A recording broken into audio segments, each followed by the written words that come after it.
மக்களை கொஞ்சம் வெயிட் பண்ணுங்க. இன்னைக்கு உழைப்பாளர்கள் தினம். நான் உங்ககிட்ட ஒரு கேள்வி கேட்கவா? ஒரு மனுஷன் கால்ல புழுதி படிந்த மண்ணோட கையில மம்மட்டிய தூக்கிட்டு இந்த வேகாத வெயில்ல நிலத்துல இறங்கி விவசாயம் பண்றாரு.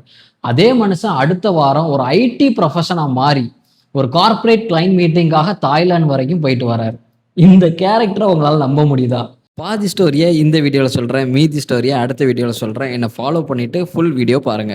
நாங்க ஸ்டார்ட் பண்ணியிருக்கக்கூடிய இந்த பிசினஸ் ஜேர்னில நாங்க சந்திச்ச முதல் விவசாயி அண்ட் ஒரு ஐடி ப்ரொஃபஷனா அது இவர்தான். உழைப்புக்கான உண்மையான அர்த்தத்தை காமிச்சு கொடுத்ததுல இவரையும் ஒரு முக்கியமான ஆளா நான் என் லைஃப்ல பாக்குறேன். ஆக்சுவலி நம்மளை சுத்தி யாரும் இயற்கையான முறையில விவசாயம் பண்றாங்களா அப்படின்னு சொல்லி தேடிட்டு இருக்கிறப்போ ஒரு ஆர்கானிக் அவுட்லெட் வந்து கிடைச்சு. அவங்க ஓன் ஃபார்மிங் பண்றாங்க அப்படின்ற மாதிரி அவங்க வெப்சைட்ல போட்டிருந்தாங்க. ஒரு கியூரியாசிட்டியோட அவங்கள டைரக்டா விசிட் பண்ணும். ஸோ அப்போ அங்க இருந்த ரிசப்ஷனிஸ்ட்ல கேட்டோம், உங்களுடைய ஓனரை நாங்கள் சந்திக்கலாமா அப்படின்னு சொல்லி. கொஞ்சம் வெயிட் பண்ணுங்க, வந்துருவாங்க அப்படின்னு சொல்லி சொன்னாங்க.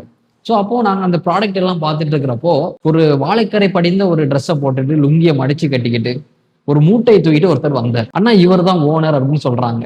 ரொம்ப ஷாக்கிங்கா இருக்கும். ஸோ நாங்களும் அந்த ஓனர் கூட நார்மலாக பேச ஆரம்பிச்சிட்டோம். அப்படியே என்னென்ன ப்ராடக்ட் பண்ணிட்டு இருக்கீங்க, என்னெல்லாம் பண்ணிட்டு இருக்கீங்கன்னு சொல்லி நார்மலாக அந்த கான்வர்சேஷன் போயிட்டு இருந்தது.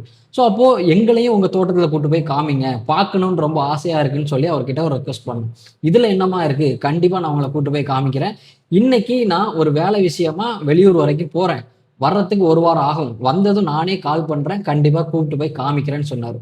நல்ல நோட் பண்ணிக்கோங்க, அவரு வெளியூர் தான் போறேன்னு சொன்னாரே தவிர ஒரு வேலை விஷயமா தாய்லாந்து வரைக்கும் போறன்ற விஷயத்த அவர் எங்க கிட்ட சொல்லவே இல்லை. பொதுவாகவே ஒரு ஐடி ப்ரொஃபஷனுக்கு இந்த மாதிரியான ஆப்பர்ச்சுனிட்டி கிடைக்குது, வெளிநாட்டுக்கு போறோம் இல்ல ஒரு ஆன்சைட் போறோம் அப்படின்னா அது ஒரு கெத்தான விஷயம் தான், தப்பே கிடையாது.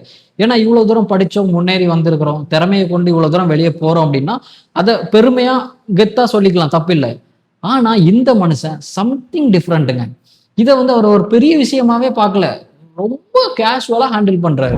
ஒரு வாரத்துக்கு அப்புறம் அவரை காண்டாக்ட் பண்ண ட்ரை பண்றோம், அவரை ரீச் பண்ண முடியல, அவர் ஃபோன் நாட் ரீச்சபிளா இருக்கு. என்ன ப்ராப்ளம் தெரியலன்னு சொல்லிட்டு அவருடைய பார்ட்னர் ஒருத்தர் இருக்காரு, அவரை காண்டாக்ட் பண்ணோம்.